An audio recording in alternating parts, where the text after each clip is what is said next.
آیا گناههای بزرگ هم به وسیله حسنات کفاره می شود؟ اساساً اعمال بندگان مؤمن، طاعاتمون، اعمال صالحه و حسنات و نیکی 3 درجه دارد.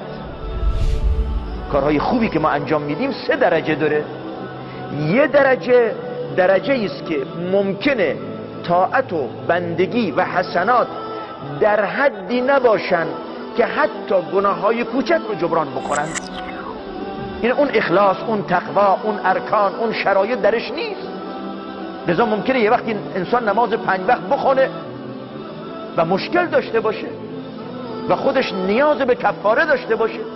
ما حدیث صحیحی داریم در روز قیامت اولین عملی که از اعمال بندگان خدا که البته برمیگردد به حق و حقوق الله جل شأنه مورد محاسبه قرار میگیره نماز است. خداوند دستور میده به فرشتگان که به نمازش نگاه بکنی، نمازهای فرض. اگر نماز فرضش کامل بوده، درست خونده که هیچ.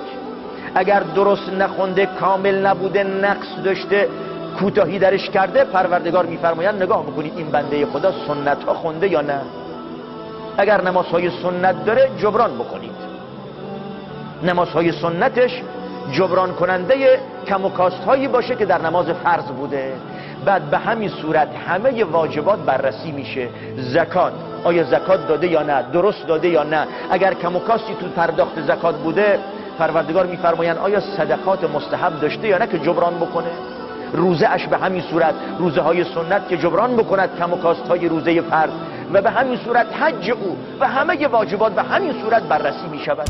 پس ممکنه یه وقتی انسان طاعت و بندگی داشته باشه، حسنه یا حسناتی انجام بدهد، اما این حسنات اونقدر ضعیف، بدور از اخلاص، بدور از تقوا، خیلی سرسری باشه که نتونه حتی گناههای صغیره رو جبران بکنه.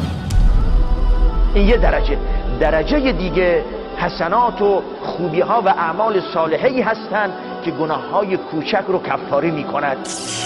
مرتبه و درجه سوم ممکنه اعمال و حسنات و کارهای شایسته‌ای باشه، اما اونقدر اون عمل نیک از اخلاص و صداقت فوق العاده‌ای برخوردار باشد، یا اینکه منفعت و مصلحت و ارزش خیلی عظیمی بر جایی بگذاره که در برابر گناه‌های کبیره هم مقاومت بکند و ممکنه که گناه کبیره رو هم جبران بکنه.